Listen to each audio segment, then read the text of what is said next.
I felt like our guys played hard enough to win the game. Really proud of their effort. I think they thought they could win the game. I think they played like they were going to win the game. We just simply weren't good enough down the stretch, and I don't think it's anything they did or we didn't do. It's just, the last 3 minutes of the game, they scored a few more than we did. We had some great looks, just didn't fall in. Yeah, your three-point shooting went away. Everybody was hitting the front end of the rim. Yeah. Except for Joel, Well, we had free throws too. You had a stretch there where you missed some key free throws. Right. Right. Yeah. It's and obviously, with such small margin for error like we had in this game, you got to win the free throw battle. Yeah. You got to shoot a high percentage. You got to have guys, not necessarily have a career night, but really rise up when their time is called. And not to discredit anybody, their effort was great. It just wasn't our night to finish it off. And from top to bottom, their guys were bigger than you across the line, from point guard down on down, and their big bodies, kind of wore on you a little bit. Well, I'm sure that was part of it. Yeah. The physical nature, they hang their hat on defense. And regardless of what our offense was or who we had playing or didn't have playing, it was going to be tougher to come by tonight. We knew that. 54 is a really no number for our team. We know that. I think fatigue was definitely part of it. We had a few guys playing more minutes than they're used to playing, and so you throw that on top of playing against a physical team.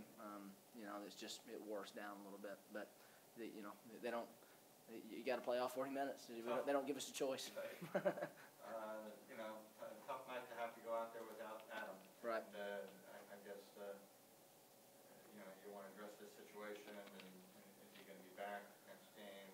Yeah, the Atlantic Sun has a policy where you have to sit out a game if you're ejected, and so I think it's a great policy. I think if you make that kind of mistake, then you should have to sit out a game. And so I'm disappointed that he had to miss it. Our team needs him, and I'm not glad by any stretch.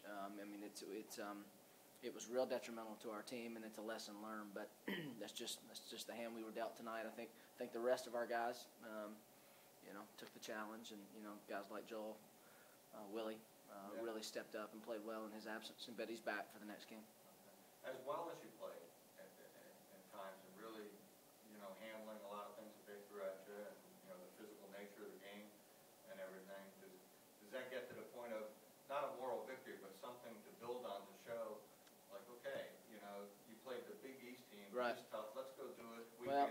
That's what you want. That's what you want for sure. And that's.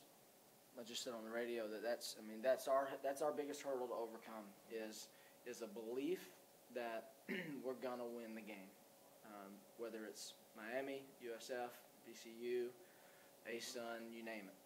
Is that when you put yourself in position that you're going to do what it takes to win the game. You're not going to win them all, but when you've struggled to close out games over the course of recent history, like our program has, then it's natural that that's not, that's mentally something that you have to get over. I think our guys want to win, but we've got to finish it off. Yeah. Okay. Thank you. Thank you.